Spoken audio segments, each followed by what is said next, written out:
The Iroquois Caucus, made up of several Iroquois communities, met in Kahnawake on Wednesday and Thursday, August 9th and 10th. The Iroquois Caucus was created in 2007. Their regularly scheduled meeting took place at the Mystic Pines Golf Club. KTV caught up with Ietsénhaienhshs Tonya Perron for more. The caucus is made up of a number of communities, 6 in total, 6 of the Iroquois communities. The whole idea behind that is that, we're much stronger if we can collaborate on national issues. The whole idea of the strength in numbers, a number of arrows bundled together is a lot stronger than one arrow. That's sort of the concept behind it. There's a lot of issues that we share across our communities, but then there's the much more national, global ones that's going to impact us across the board in terms of all of our rights and the recognition of our rights, our lands.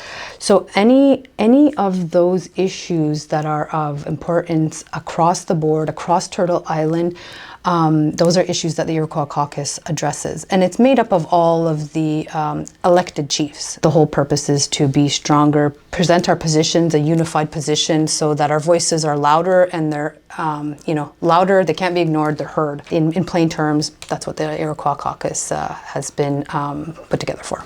We have been working to really revitalize the caucus in its membership and what that looks like, and the work that we have a lot of similarities within communities, and so this is I believe our third or fourth really well-attended meeting, where we ultimately got to, we're on our way to hiring a full-time coordinator. We will also be seeking out in the future a political advisor.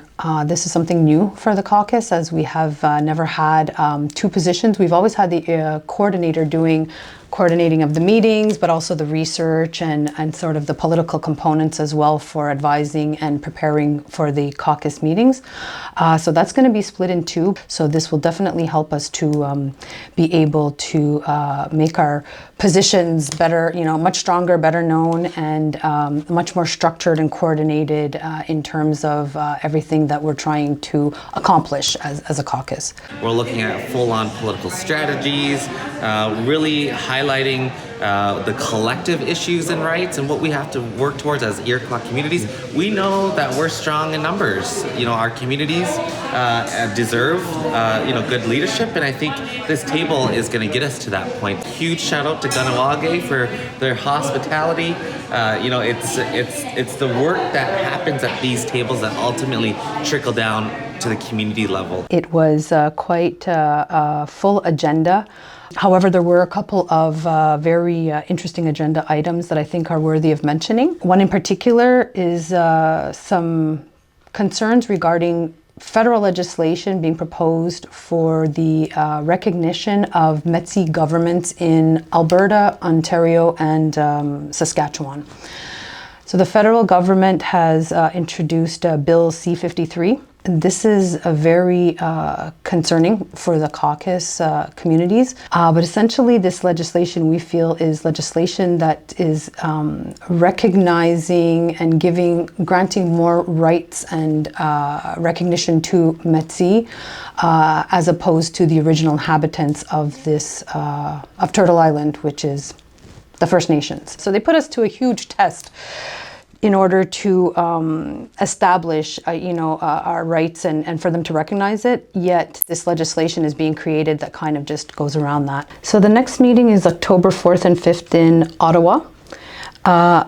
There will be a number of invitations sent to various ministers. We're inviting the new minister who has replaced Mark Miller, as well as a couple of other representatives for housing and other related matters. So at that meeting, I think the ultimate goal will be to introduce ourselves, of course, to the new ministers, give them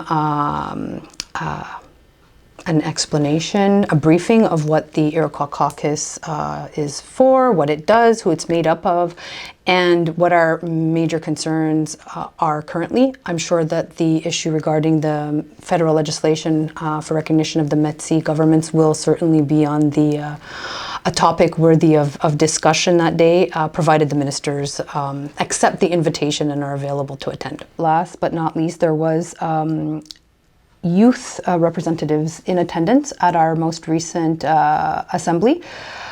The Iroquois Caucus decided, I believe, two meetings ago that it would be very important to start including youth and elders in our caucus, in our meetings. We need delegates. Since we hosted the last General Assembly, we invited, I think there were 4 or 5 youth that attended on the first day, and then the second day we had a couple of those representatives, youth representatives, return as well, and they were provided the opportunity not only to observe but to also provide their own input, opinion about the different subject matters that we were speaking to. So we will be inviting youth to every one of our General Assembly meetings.